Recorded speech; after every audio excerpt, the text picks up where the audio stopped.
반갑습니다. 작품 발표는 언제 하나요? 요거 끝나고.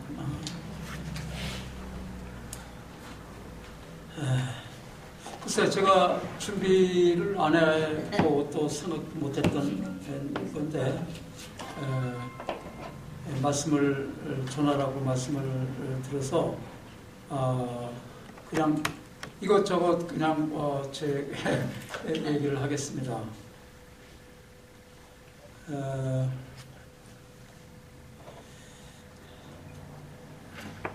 우리가 이제 하나님이 주신 탤런트로 다른 사람보다 다른 감수성이 있고 또 생각을 하고 또 느낌을 갖고 그래서 그걸 글로 표현할 수 있는 그런 우리가 복을 받았습니다. 글을 안 쓰는 분들은 글 쓰는 사람들에 대해서 매우 부러워합니다. 감정 표현을 못하고 생각을 하지 못하고 느낌이 없으니까 그렇게 하는 사람을 굉장히 부러워하는데, 그러나 정작 문학 창작을 하는 저희들로서는 쓰면 쓸수록 허무감을 느끼고 공허함을 느끼는 것 또한 사실입니다. 물론 뿌듯하고 보람되는 것도 있지만은 그건 뭐 때문에 그럴까? 제가 제 5번째 시집을 이번에 가서 출판하고 왔는데 출판하고 나서 오히려 공허감과 죄책감과 부끄러움과 허탈함 이런 걸 느꼈습니다. 근데 그러면 왜 그럴까? 그거를 가만히 명상을 하고 생각을 해봤습니다. 그래, 문학 창작에 동기가 있어야 되고 목표가 있어야 되는데 그 세속적인 목표와 세속적인 동기를 가지고 하지 않았는가에 대한 반성을 하게 되죠. 세속적인 거, 명예라든가 글재주라든가 또 자기가 잘났다는 거 뭐 글로서 이렇게 해서 한 것이 아닌가 이런 그 반성을 하게 되고 정말 허무감을 갖게 되는 것이 아닌가 그런 생각입니다. 그러면서 다시 한번 시작 노트를 점검해보고 제가 쓴 문학에 대해서 검토를 해봤는데, 앞에 항상 문학 창작 노트가 제가 한 수십 권 있지만은 앞에는 항상 내 문학 창작의 목표와 의미는 무엇이냐? 구원에 있다. 그렇게 썼습니다. 구원. 이 구원은 나 자신을 구원하는 겁니다. 이 문학을 통해서 내가 나 자신을 구원하고 그리고 남을 구원하고 독자를 구원하고. 그래서 저는 기독교 신자로서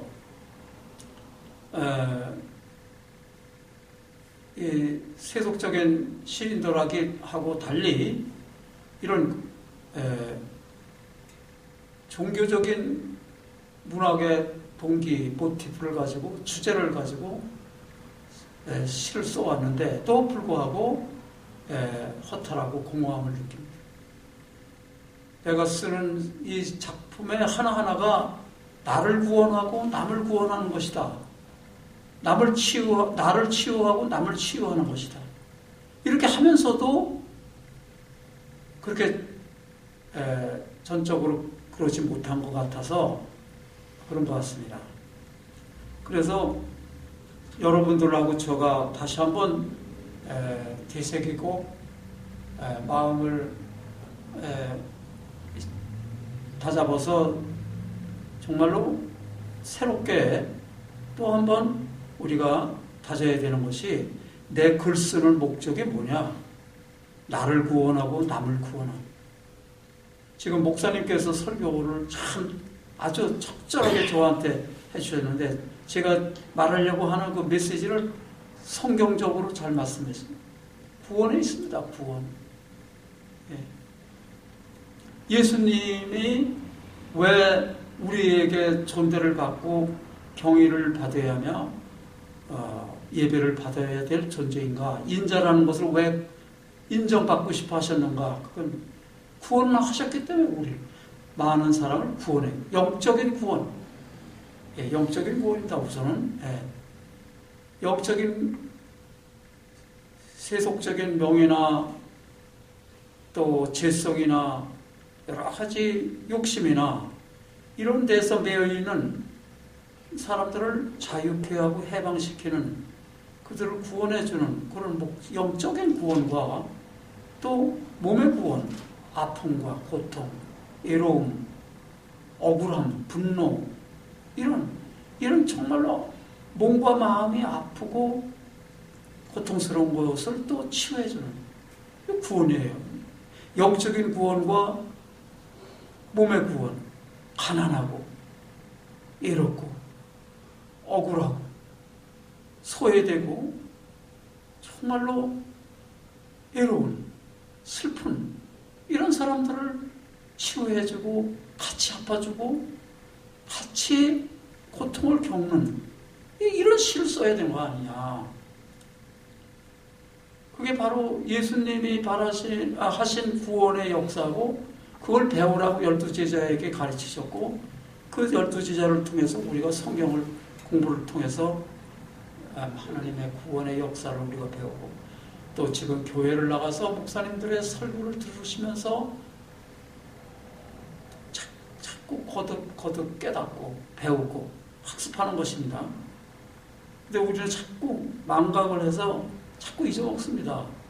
아는 건 알아요. 근데 행하지는 못했습니다.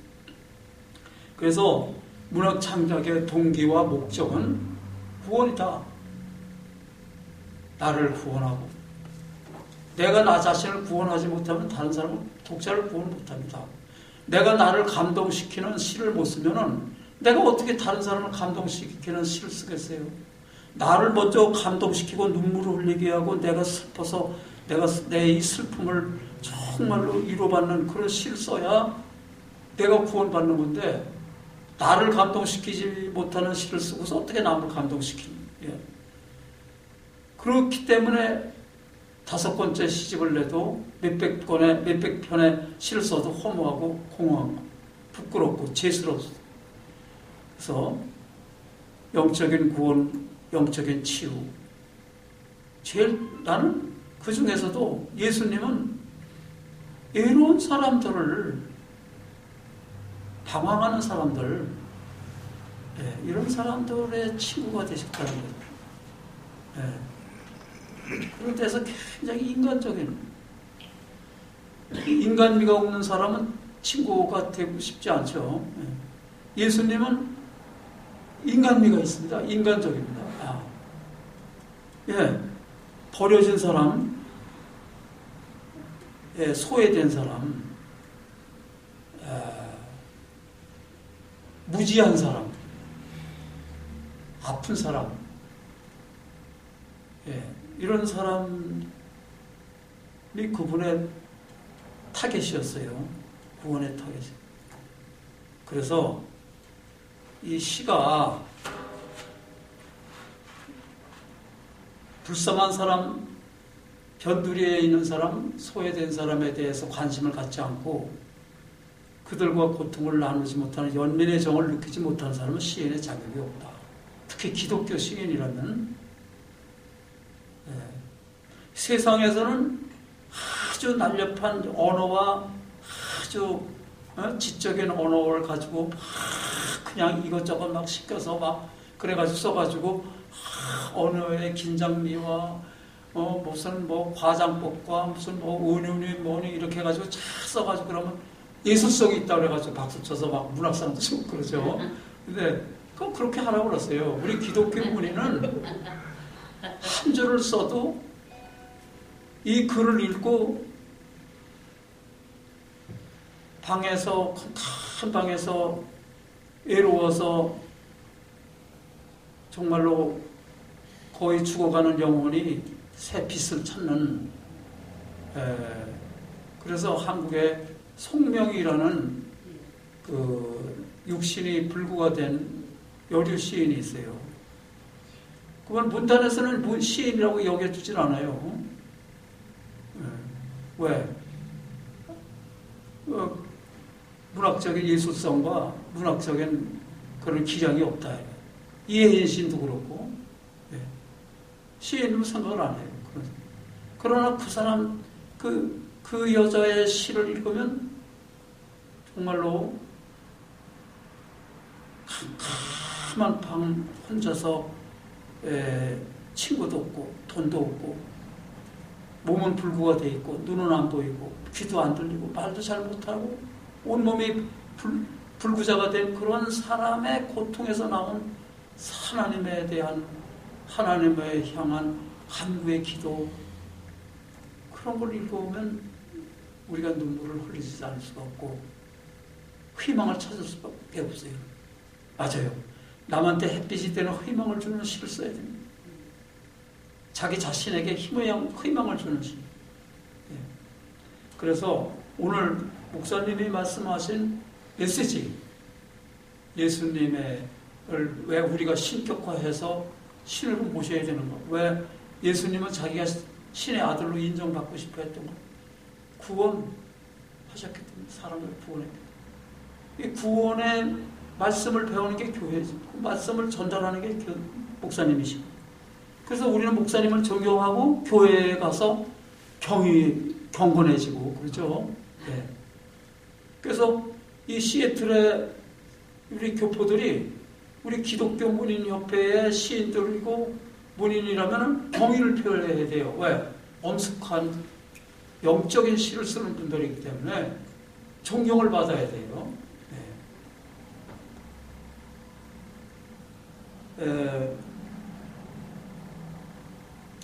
이런 원론적인 거 얘기해서 제가 죄송합니다만, 목사님 말씀을 다 하셨는데 제가 느낀 것이 딱 맞아떨어져가지고 아주 오늘 제가 오히려 은혜를 많이 받았습니다. 이상하게 제가 나오고 싶지 마음은 나오고 싶지 않았는데 뭐가 끌려왔어요. 그 다음에 성령님이 저를 인도하신 것 같아요. 네, 목사님 말씀을 듣게 해서요. 네, 그리고 이걸 나누기 위해서 다시 한번 이렇게 하는 겁니다. 이번에 제가 모켈티오 도서관의 사계에 제가 내일 출근하다시피 하는 모켈티오 도서관에서 4계절 동안 느끼고 이렇게 생각했던 시를 이제 주로 써서 출판을 했는데, 모켈티오 도서관의 시, 4계라는 시가 좋다 해서 한국에서 어느 잡사에서 상을 줘서 재작년에 가서 문학상을 받고 왔고, 또 그 계기가 돼서 시집 이름도 모켈티오 도서관의 4계라고 해서 시집을 냈습니다. 정말로 저도 본의 아니게 이민을 와가지고 정말 오고 싶지 않은 이민을 와가지고 이렇게 낯선 문화, 친구도 없고 다정하지도 않고 냉랭하고 애롭고 적막하고 비는 내리고, 왜 여기 와서 이게 뭐 하는 곳이냐? 아니 여기 와서 뭐 하는 거예요? 아니 돈이 좋아서 왔다면은 돈을 벌 것이고, 자식 교육을 위해서 왔다면은 자식 교육을 위해서 매진해야 되는데 그런 것도 아니고 그냥 하나님이 끌어서 왔어요. 하루하루가 고통과 번뇌와 고독과 외로움에서 삽니다. 그 중에서 그러나 그런 삶 속에서도 내가 축복을 느끼고 하나님의 사랑을 느끼는 계기가 된 것이 바로 하나님이 주신 영안, 나무를 보고 하나님의 은혜를 느끼고, 햇빛을 보고 하나님의 은혜를 느끼고, 빛까지도 하나님의 은혜를 보고, 어둠까지도, 왜 시애틀은 왜 이렇게 어둡습니까? 근데 처음에는 저주를 했는데 이 어둠까지도 하나님의 축복이다. 내 고독한 것까지도 하나님의 축복이다.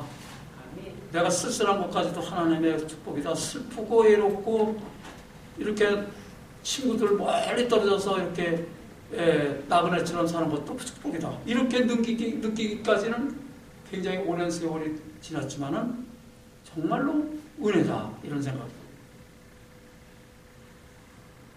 제가 한 일주일 됐습니다. 우리 동네에 연못이 조그만 게 있는데 그 연못에서 제가 산책을 매일 30분, 40분 하면서 그 연못에 가서 이렇게 항상 연못을 바라보는데 일주일 전에 제가 깨달았어요. 왜 물은 항상 잔잔하고 평화로울까? 이거에 대해서 계속 제가 물어봤는데 답이 왔어요. 예, 그게 뭐냐? 물이 됐기 때문에. 물이 됐기 때문에 바람이 와도 막 출렁이다가 잔잔해지고 하고 마음이 평화로워요.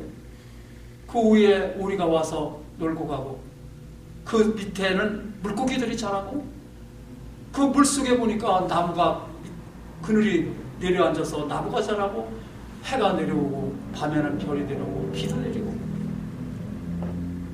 개구리가 거기서 잠을 자고 왜 그럴까? 왜 물이 됐을까? 왜 물이 저렇게 평화로운가를 깨달았습니다. 그건 뭐냐? 만족하기 때문이에요. 만족. 비와 눈과 비바람과 어둠과 모든 것이 왔지만은 그걸 감사로 받아들이니까 마음이 평온해지고 그걸 감사하니까 만족하니까 평온한 거예요. 그걸 깨달았어요, 제가요. 네. 그래서 제가 물이 되기로 한 겁니다. 예. 오늘 4번이나 갔어요, 4번.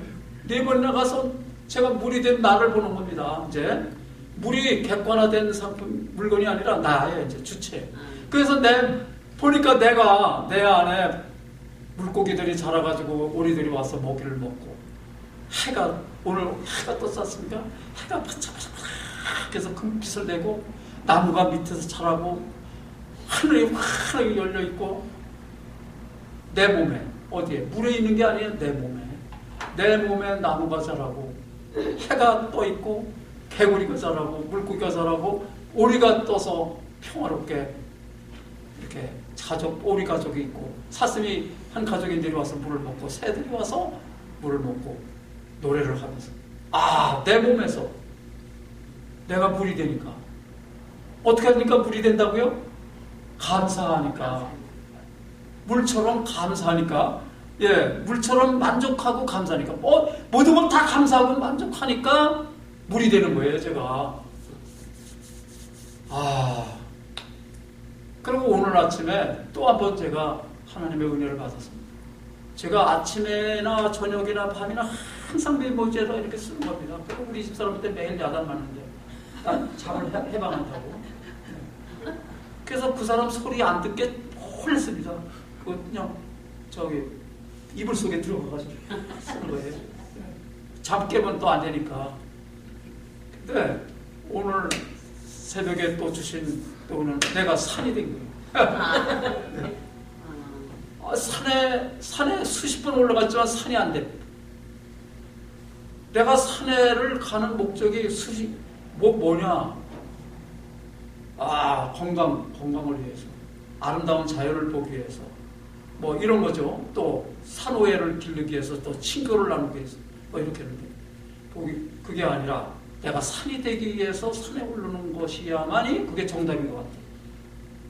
그럼 산은 어떻게 하면 되냐? 내가 사랑이 있을 때 내가 사랑인 산처럼 높고 넓고 그래야 내가 산이 되는 것이. 사랑하는 마음이 되면은 내가 산이 된다. 그러면 내 몸에서 나무가 자라고 내 몸에서 새가 와서 노래를 하고 햇빛이 쬐고 산꽃이 피고 산물이 흐르고 다람쥐가 물을 먹고 사슴이 물을 먹고 꿩이 물을 먹고 다람쥐가 물을 먹고 도토리를 주워서 먹고 내 몸에서. 그래서 물과 산이 되는 제 그 트랜스포메이션이라고 하는데 그걸 그래서 제가 오늘 아침에도 굉장히 축복을 느끼고 굉장히 행복했습니다. 그래서 어떠한 미운 사람도 기다려보자 한번. 내가 그 전에 그랬어요. 저 원수 같은 놈이 나를 저렇게 상처를 주고 나에게 인격 모독을 시키고 그런 인격 모독하는 것보다 더 기분 나쁜 게 없어요. 그죠? 이 세상에서 물질을 빼앗은 건 뭐 할 수 없는 거고 사기당하는 건 괜찮아요. 근데 인격 모독하고 배반하는 거, 내가 잘 해줬는데 배반하는 분, 정말 그 용서할 수 없어요. 근데 내가 그들까지도 사랑하고 그 고린도전서 그 사랑은 오래 참고 온유하며 시기하지 않고 투기하지 않아요. 그거를 제가 하루에 계속 일부러 안 외웁니다. 안 외우면 오토매틱해져요. 자동화돼. 한번 외우면은 그것이 자동화됨으로써 의미가 사라집니다. 외우지 말고 계속 읽어나가는 것이 더 중요한 것 같아요. 그래서 계속 읽고 그러는데 정말로 참고 견디고 오래 참고 그렇게 해야 사랑이 이루어지는 것 같아요. 그래서 참아야 되겠다. 참아야 돼. 그래서 이제 이런 기독교적인 문학과 기독교적인 생각을 우리 스스로 수련하고 계속 공부하면서 느끼고 생각하고 느낀 그런 그 은혜주의, 은혜를 우리가 시에다가 써서 나를 감동시켜야 돼요. 제일 감동시킬 대상은 납니다. 내 시가 나를 감동시켜야 되고 두 번째는 독자를 감동시켜야 돼요. 그러지 않으려면 쓰질 말아야 되는데 아직은 부족하니까 그래도 우리가 이렇게 기다리는 거죠. 기다리는 거예요. 그래서 한 작품이라도 자기가 자기를 울릴 수 있는 감동시킬 수 있는 작품을 쓰는 것이 목적이죠. 우리가 아직까지는 못 썼다 하더라도 앞으로는 쓸 것이라는 희망 때문에 써나가는 겁니다. 저는 이번 시집 중에서 이 작품을 좋아합니다. 한 작품을 읽어드리고 너무 시간을 너무 뺏어서 죄송합니다. 눈물의 기도 전화. 들으시는데 지장이 없죠? 저는 이 마이크를 별로 안 좋아합니다. 눈물의 기도 전화.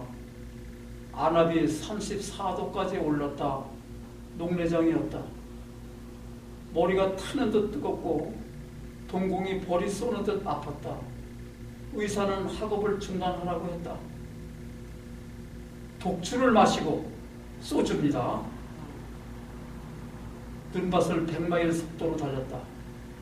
마주오던 차와 충돌, 다 망가진 차량, 다 망가진 학업, 짐을 쌌다.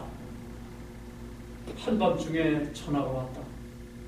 한 대학원 동료 학생이 나의 눈병을 위해 눈물을 흘리며 간절히 기도를 해주었다. 함께 클리블랜드 시의 큰 교회에 가서 신유 기도를 받았다. 안압이 조금씩 낮아지고 통증이 차차 줄어. 나의 눈은 빗줄기 속에서 해를 보고 두 개의 달이 하나의 달로 보였다. 사람 얼굴에서 신의 얼굴을 보고 돌 속에서 꽃을 보였다. 이 작품은 왜 제가 읽어도 눈물 겪고 울지 않을 수가 없는 게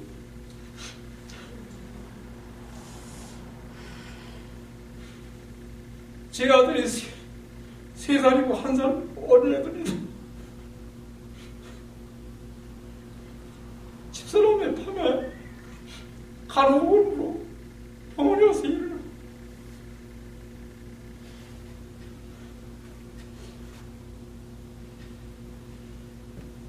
대학원생으로서 공부를 하러 일리노이 주립대학 오바나 샴페인을 내갔는데 눈이 아프고 머리가 아파서 검진을 해보니 녹내장이 걸렸어. 약을 넣으면 머리가 터졌듯 아프고 눈이 불이 나고,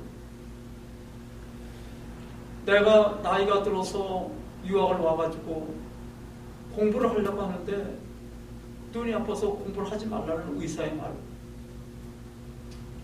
그래서 소주를 마시고 눈밭 일리노이의 그 겨울 눈밭을 막 달리다가 차와 충돌을 해가지고 내 차는 박살이 나고, 그 마주친 차는 다행히 덜 다쳐가지고 결국은 인명피해는 없었지만은 그때 깨달은 바가 있습니다. 이건 기적이다. 하나님이 날 살려주셨고, 여하간 제가 눈이 아파서 도저히 공부를 못하고 짐을 싸가지고 이제 유월에다 끌고 가야 될 차비를 다 걸었는데, 바로 그 전날 밤 아주 신실하신 정이라는 뭐라는 그 대학원생이 있었어요. 그 사람이 어떻게 알고 전화를 해서 전화를 하는데 눈물로 기도를 해주더라고요. 눈물로. 기도를 하는데 울어요. 울면서 기도를 해주는데 내가 감동을 안 받을 수가 없고, 거기서 하나님의 은혜를 느끼고, 아, 내가 믿음을 가져야 되겠다. 거기서 성령 충만을 받고 내가 하나님을 정말로 알게 됐고, 그래서 그가 붙들고 저 클리블랜드 그 오하이오 먼 곳에까지 가서 치유근사를 받고, 그러고서 조금씩 치료가 되고, 의사도 놀래고 나도 놀래고. 그러나 계속 공부를 할 수가 없고 너무 고통스러워서 결국은 중단하고, 제가 캘리포니아 만트레이 산호세 가가지고 직장을 구했었는데 제가 직장 생활할 수가 없었어요. 왜? 공부에 대한 미련 때문에. 공부가 하고 싶었어요.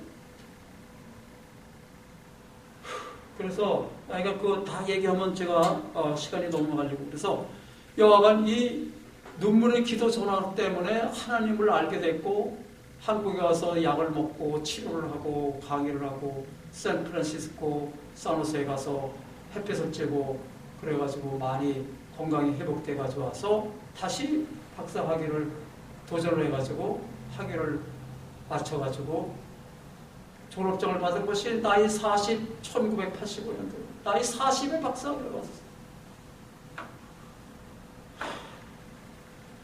근데 만일에 이 정호성 이분이 기도 전화를 눈물로 해주지 않았고 해놨다면 나는 아마 계속 술을 마시고 샌프란시스코에서 한국일보가 기자가 됐어요. 한국일보 기자로 기자 생활하면서 술이나 마시면서 폭 하나 즐기고 아마 자살했을지도 모르고, 아니면 낚시나 하면서 세속적으로 살았을지도 몰랐어요. 매일 후회하면서. 그러나 그 눈물의 기도로 하나 때문에 제가 지금까지 이 자리에 있었어요.